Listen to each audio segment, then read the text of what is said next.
एक समय की बात है जब गौतम बुद्ध अपने शिष्यों के साथ एक नगर में रहा करते थे।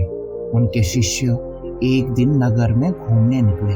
कुछ देर घूमने के बाद वहां के लोग उन्हें भला बुरा कहने लगे। इस अपमान को सुनकर शिष्यों को बहुत ही दुखी कर दिया और उनका क्रोध बढ़ने लगा। जब वो वापस गुस्से में लौटे तो इस पर गौतम बुद्ध ने शिष्यों को पूछा, तुम सब ऐसे तनाव में क्यों हो, क्या हुआ है? एक शिष्य ने उत्तर दिया, हमें तुरंत यहाँ से चले जाना चाहिए।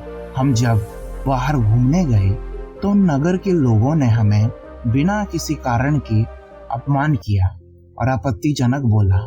दूसरे शिष्य ने गुस्से से कहा, हमें यहाँ से चलना चाहिए। जहाँ हमारा सम्मान नहीं किया जाता वहाँ रुकने का कोई फायदा नहीं है। यहाँ के लोग सिर्फ बुरा व्यवहार करना जानते हैं और इसके अलावा कुछ नहीं। गौतम बुद्ध ने उन्हें शालीनता से देखते हुए कहा, तुम बताओ कहाँ जाना चाहते हो? क्या तुम किसी और जगह पर अच्छे व्यवहार की उम्मीद रखते हो?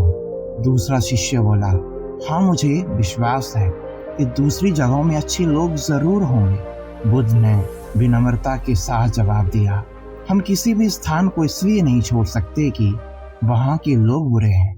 हम संत हैं।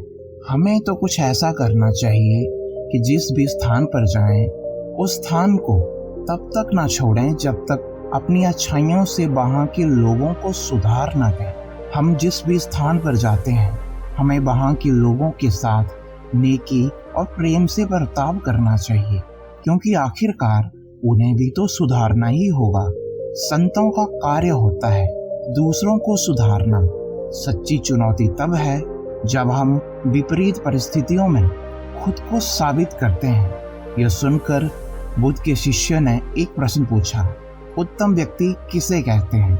बुद्ध ने प्रसन्नता से कहा, जैसे कि युद्ध में बढ़ता हुआ हाथी चारों तरफ के तीरों का सामना करते हुए भी आगे बढ़ता है, वैसे ही उत्तम व्यक्ति भी दूसरों के अपशब्दों और विपरीत परिस्थितियों का सामना करते हुए अपने काम में आगे बढ़ता रहता है।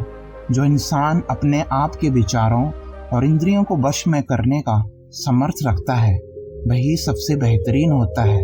बुद्ध के शब्दों को सुनकर शिष्यों को समझ में आ गया कि परेशानियों से बचकर भागने का कोई फायदा नहीं है, क्योंकि परेशानियां तो हर जगह हैं। उनका सामना हिम्मत के साथ करना चाहिए और शिष्यों ने यह निर्णय लिया कि वे नगर से जाने का विचार त्याग देंगे।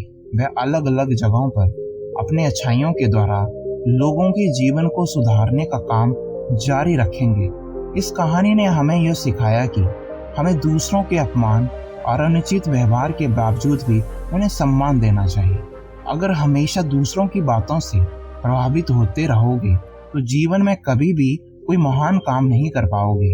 इसीलिए हमें दूसरों की सोच को समझना चाहिए और उन्हें प्रेम और अच्छाइयों से प्रभावित करने की कोशिश करनी चाहिए। इस तरीके से हम समाज में सकारात्मक परिवर्तन ला सकते हैं और अच्छा इंसान बनकर अपनी अच्छाइयों का प्रदर्शन कर सकते हैं।